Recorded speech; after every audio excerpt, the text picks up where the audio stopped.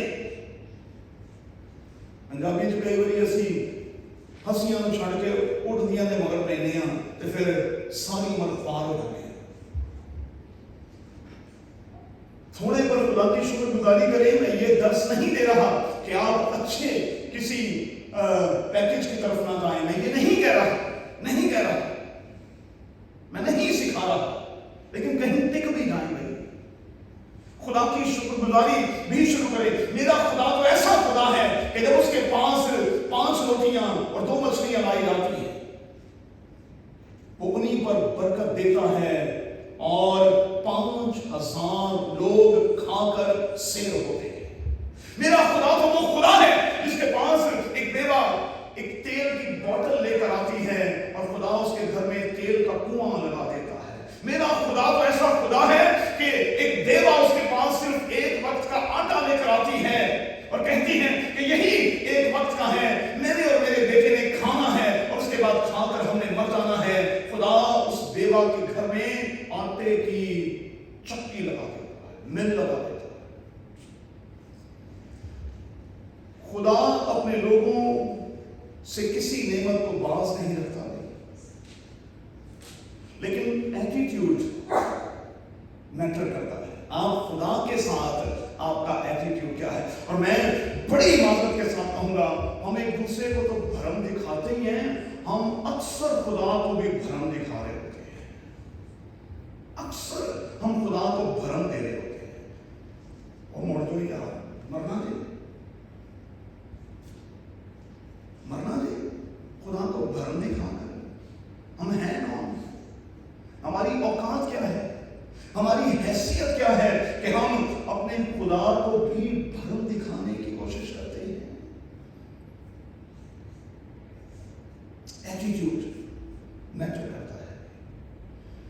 کیوں ہمیں ان پرنسپلز کو فالو کرنا ہے؟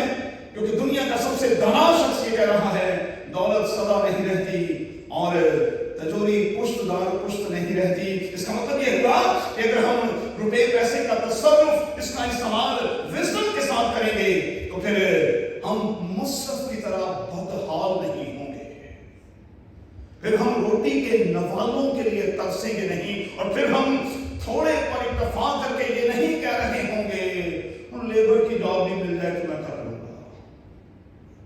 مصرف نے یہی تو کہا، مصرف نے یہی تو کہا۔ کراؤن پرنس تھا بھائی، اپنے گھر کا سب کچھ تھا، لیکن اتنا بدحال ہوا کہ وہ اب لیبر کے طور پر نوکری کرنے کو بھی تیار دکھائی دے۔ اور اس قسم کے حالات کے ذمہ دار کوئی اور نہیں، ہم خود ہوتے ہیں، ہم خود۔ چلے آگے بڑھتے ہیں۔ یہاں بڑی خوبصورت انسٹرکشنز ہیں جو میرے اور آپ کے لیے ہیں، اور اگر کوئی نیسسری ان پر ایکشن لے لے گا تو میں آپ کو یقین دلاتا ہوں کہ آج ہی سے، اس عبادت کے بعد ہی سے اس کے حالات بالکل بدل جائیں گے۔ لیکن آپ کو کرنا کیا ہے؟ 10 منٹ سے رکھوں گا اور 10 منٹ میں اسے کور کرنے کی کوشش کروں گا۔ یاد رکھیے گا آج کے حوالے میں گلوں کا، بھیڑ بکریوں کا ذکر ہے، اور اس بات کو کبھی نہ بھولیے گا کہ اس دور میں، جس دور میں یہ کتاب لکھی گئی، یہی سب سے بڑا بزنس تھا۔ اگر آپ 50 سال 60 سال پیچھے چلے جائیں تو ہمارے لوگوں کے پاس صرف 2-3 ہی بڑے بزنس ہوتے تھے۔ یا تو لوگ ذمہ دار تھے، ان کے پاس زمین ہوا کرتی تھی، زمین ہی سے وہ سب کچھ لیتے تھے، وہیں سے کماتے اور کھاتے تھے، یا ان کے پاس بھیڑ بکریاں اور جانور ہوتی تھی، یا ان کے پاس بھیڑ بکریاں اور جانور ہوتے تھے۔ پرانے دور میں بھی یہی تھا۔ میں اس کا ثبوت آپ کو دے سکتا ہوں۔ مجھے بتائیں ابراہیم کا اثاثہ کیا تھا؟ مجھے بتائیں یعقوب کا اثاثہ کیا تھا؟ مجھے بتائیں یسی کا، داؤد کا اثاثہ کیا تھا؟ بھیڑ بکریاں بھائی۔ لاپن کا، یعقوب کے ماموں کا اثاثہ کیا تھا؟ ایوب کا اثاثہ کیا تھا؟